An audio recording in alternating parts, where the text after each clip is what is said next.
We live in times when faith and spirituality have become very inflammable. Don't put them in the same basket. Okay, let's talk about faith first. We live in times when faith for certain has become a very inflammable, easily politicized conversation. If faith should have been personal today, it's not. Today you actually have decisions taken in the name of somebody's faith being injured. So you mentioned food right now. I read somewhere that you said there's nothing religious about the act of food, just eat what you like. No, I didn't say that. Eat what's good for you? I said eat what's good for you. Okay, eat what's good for you. It's a very different thing. Okay, I correct myself. Eat what's good for you. But today we have a highly politicized conversation around banning beef in the name of faith. It's definitely not good for you to eat it. Beef or any meat? I'll come to that. Finish. Okay, so I'm offering that as one example of how I see a politicized conversation taking place around faith. How do you reconcile the faith of a large number of people with questions of individual liberty? I know I have read that you like books written by Salman Rushdie. We were the first country to ban him, again in the name of faith. How do we reconcile faith with individual liberty? See, it's always been said, faith moves mountains. Yes, but it freezes your mind. But the greatest crime you can do on this planet is to move a mountain. You should not move a mountain, it should be where it is. It is not just dropped from somewhere, it's grown because of various forces functioning in a particular way. Phenomenal activity has happened to build a mountain. You should never move a mountain. But people with frozen minds always want to move a mountain. Okay, having said that, when we say faith, it's an import for this culture. We have never had faith in this culture.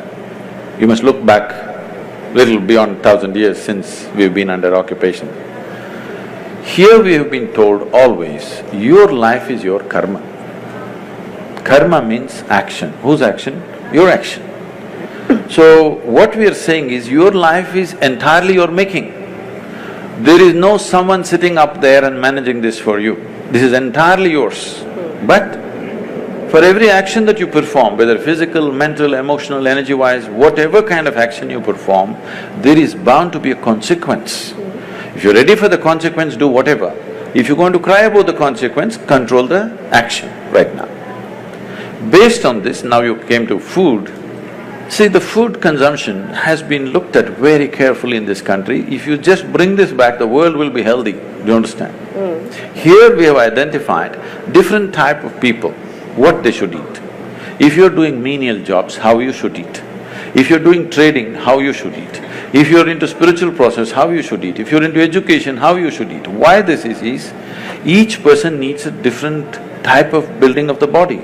You want to run 100 meters next to Mr. Bolt, what kind of food you should eat?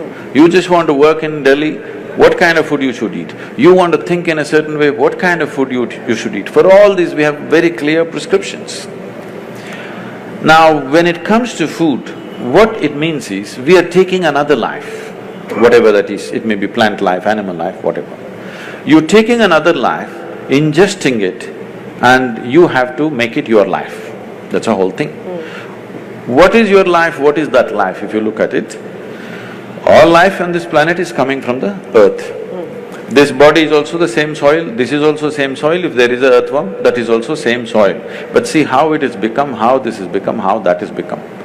If I give you like a mango or a banana? Mango. Mango. I know, you're ruling the state right now. Now, if you eat a mango, this mango becomes a woman in you. If I eat a mango, the same mango becomes a man in me. If a cow eats a mango, the same mango becomes a cow in the cow. Why is this happening? There is a certain information or software in you. Whatever you eat, it transforms it into a woman. If I eat, it transforms it into a man. If a cow eats, that becomes a cow. So, every life is happening the way it is happening because of a certain dimension of information, or in modern terminology, let's call it software. There is a certain software, which is an arrangement of information. Now, the idea is to eat as simple a software as possible. If you eat that kind of life, which is a very simple software, your ability to override that software and make it entirely a part of you is very good. As that software gets complex, more and more complex, your ability to integrate it goes down.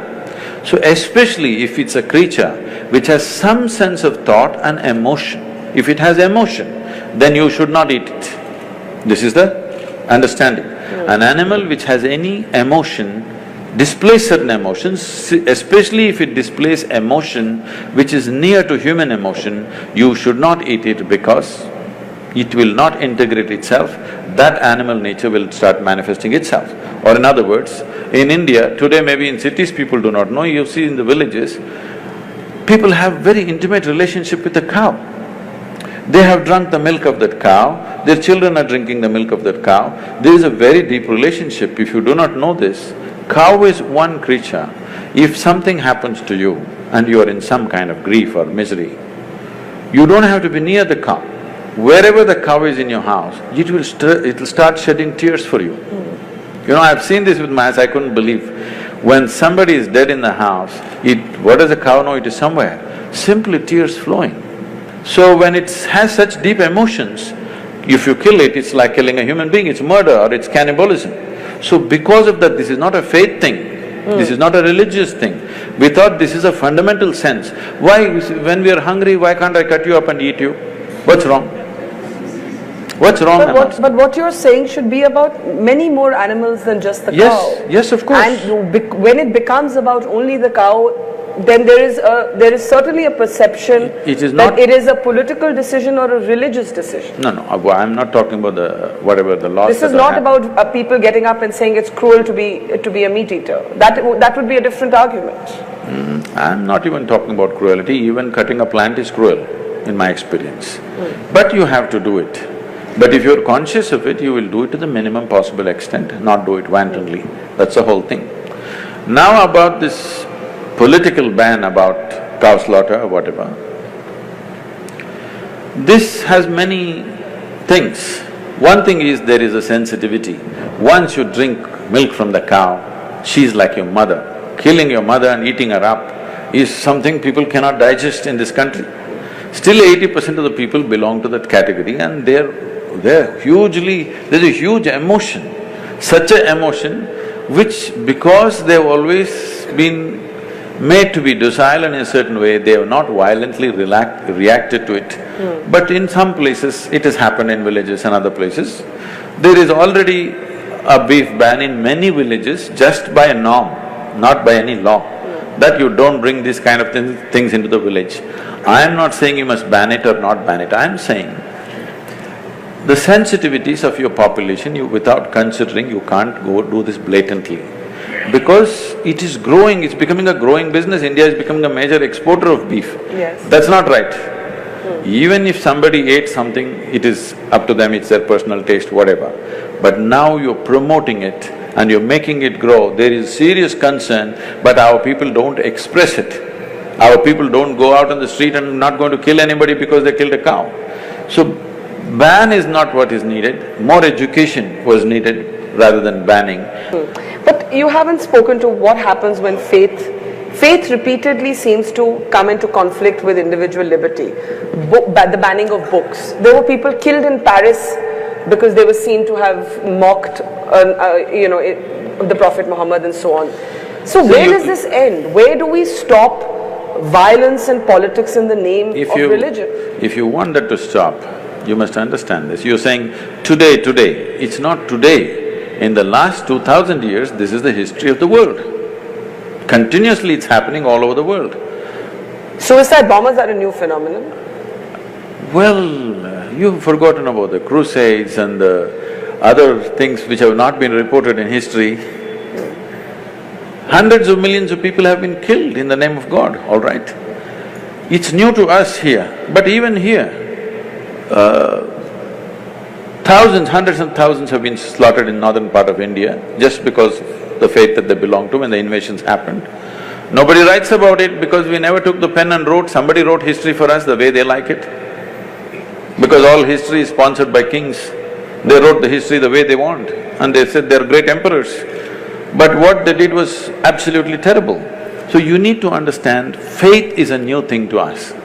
When I say new, in this country which has 15,000 years of history behind us, 1,000 years is new for us. We've still not come to terms with it, we're still struggling with it. But struggling within ourselves, not creating a struggle on the street, because that's not our nature, because here always we've been drilled into us, whatever you do, there'll be a consequence for you. Even if you come back another life, it won't leave you, it'll come back to you. This has been told, this controls people, this is a tremendous technology, please understand this. And it's not simply a fake thing, it is a real thing. Everything that you think, feel, act, there is a consequence. Not because there is somebody thinking he must give you a reward or a punishment. It happens in your own chemistry.